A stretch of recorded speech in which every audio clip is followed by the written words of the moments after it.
Mr. President, is Governor Gwen still here? Meron lamang po akong katanungan.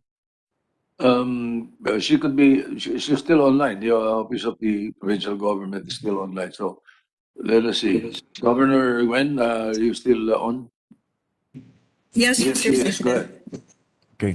Gov Gwen, are you aware of the recent pronouncement of from Secretary Roque that the President has ordered LGU Cebu to follow IATF quarantine protocol for OFWs and ROFs? May I get your comment and reaction on this? Yes, Senator Pong. I am aware of that. And at the outset, allow me to say that I have only deep respect for the President and the office that he represents. As Governor of the province of Cebu, I am also mindful of the fact that a greater majority of the Cebuanos support the President. In fact, in the last presidential election, President Duterte got a majority of 1.2 million votes, a margin of 1.2 million votes over his closest rival. So with that in mind, allow me also to state that I also have great respect for the rule of law. In Cebu, we are not only talking about an executive order, but a provincial board ordinance that was passed by our provincial board unanimously, adopting the protocols of my executive order. As we all know, a provincial ordinance, unless declared ultra vires in a proper court, is the local law of the land, in accordance with Republic Act 7160, otherwise known as the Local Government Code. And so, out of deep respect to the President, I shall be asking our provincial board members to revisit the ordinance, and this time to invite the technical advisors or medical experts that Secretary Duque continues to refer to invite over to the province of Cebu so that they could present their own data. You see, in the last meeting that we had with the President had requested Secretary Duque to present a critique of the Cebu Protocol. We had not been furnished a copy of that critique. And so we are unaware, particularly where we could go wrong. So we respect the opinion of the medical experts of Secretary Duque. And they will be kindly invited, including members of the IATF who may wish to accept our invitation before the provincial board so that they shall be guided accordingly. A revisit of the ordinance I shall be requesting because I cannot unilaterally set aside the implementation of an ordinance lest I be accused of dereliction of duty. But that is as much as I can do. Request the provincial board to study the ordinance after the medical experts' critique and opinions shall be lengthily presented and discussed here in the province of Cebu at the Capital Social Hall. I am right now extending that invitation, and I am glad that I heard Secretary Duque himself saying he is open for adjustments. I heard Secretary Anyo say that about the same thing. And so let us reach out and try to meet common ground. I had presented our data. Secretary Duque keeps on insisting that Dr. Salvania presents his. But I am no, it's out of my hands. This is a provincial board ordinance that the provincial board has tasked me to implement as the chief executive of the province. So that's our position, Senator Bong. Okay. Thank you, Madam Governor. Pwede po ba natin hinggan ng reaction ni Secretary Duque regarding Governor's Gwen statement? President, Mr. Yeah, President, with the thank permission you. of Senator Bong. Yes, Madam Senator. Just a clarification, Mr. President. Gov Gwen, ang ibig sabihin ho ba neto, hindi niyo susundin yung IATF protocols that was ordered by the President? Ang ibig sabihin nito, Senator Binay, right now there is an ordinance enforced in the province of Cebu. Yes, Gov Gwen, which is not what is being ordered by IATF, right? So technically, you're not gonna follow the IATF protocol, correct? Well, until this ordinance, as I said, would be declared ultra vires in the proper court. Because we are put in a legal bind here. Okay, so The parang, IATF what you're guidelines. saying, so what you're saying, walang bearing yung pronouncement ng President dun sa protocol that should be followed by Cebu, correct? I mean, You are that is the consequence, sorry. right? You're putting the words into my mouth. I had premised my statement by saying that I have only the deepest respect for the president, and I continue to support the president even as the greater majority of Cebuanos support him. It was what I wish to point out too, that we also have the deepest respect for the rule of law.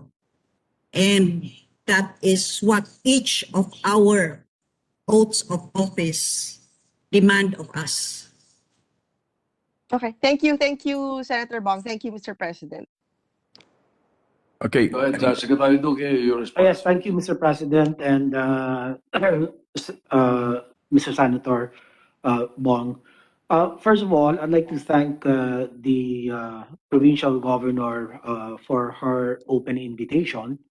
I'll take it up. I will present that to the IATF that there's a standing invitation for our some select members of the IATF and also the group of experts to be able to present the critique that they put together in response to the presidential directive last May 31st.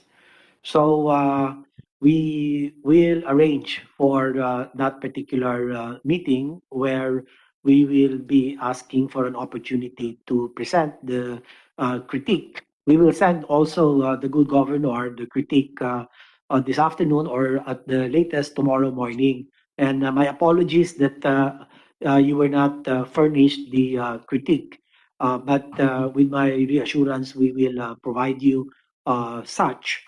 But certainly, we would love to get our experts to visit Cebu province and to present their own data, why they are of certainty that the protocol that is nationally adopted is the way to go.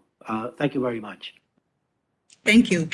Mr. President, Secretary Anyo, go ahead. I just like to react on the legality on the resolution or ordinances passed by the provincial government. The ITAT resolutions on health protocols are binding and mandatory. The rules and policies of local government units are expected to conform. The IATF was created pursuant to Executive Order number 168. An executive order is an issuance of the President pursuant to his Ordinance Power, which, according to Book 3, Title 1, Chapter 2, Section 2 of the Admin Code of 1987 refers to acts of the President providing for rules for a general or permanent character in implementation or execution of constitutional or statutory powers. In other words, executive orders state mandatory requirements for the executive branch and have the effect of law.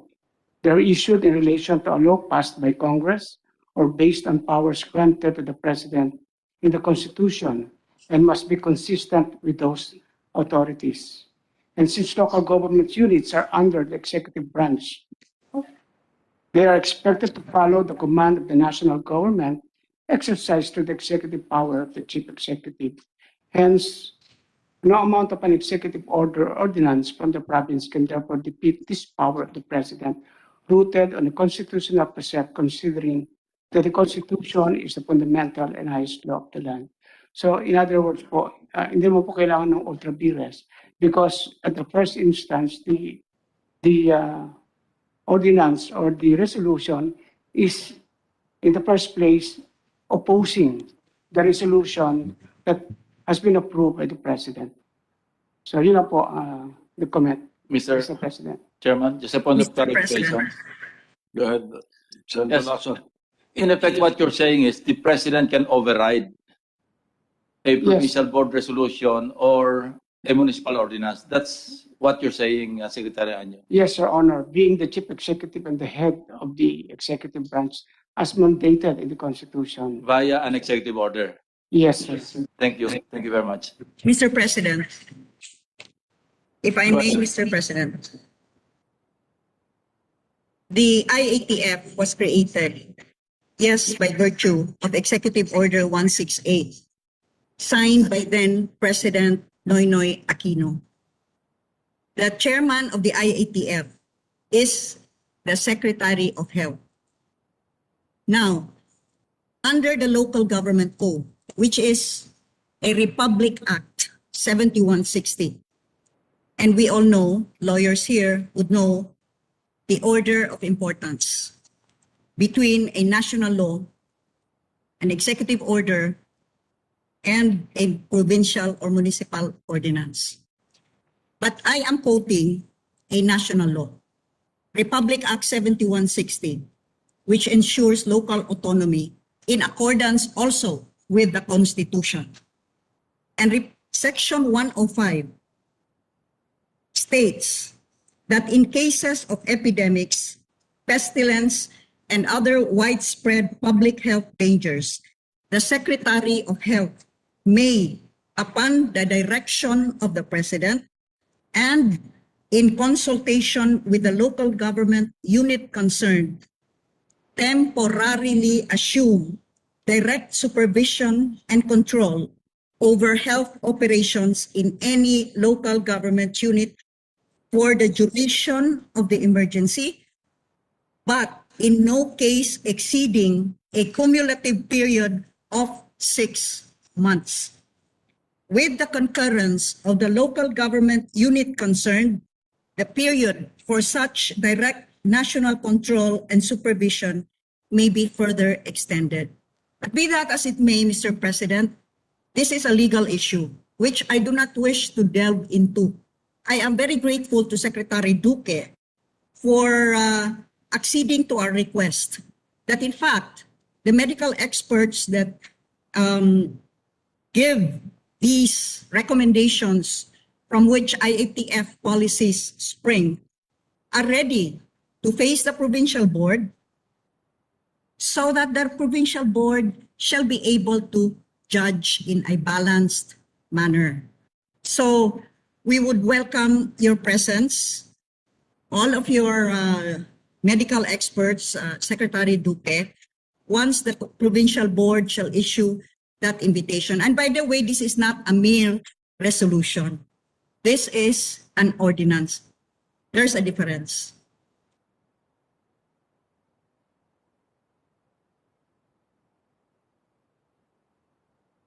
Mr. President? Mr. Go ahead, President, Senator Revilla.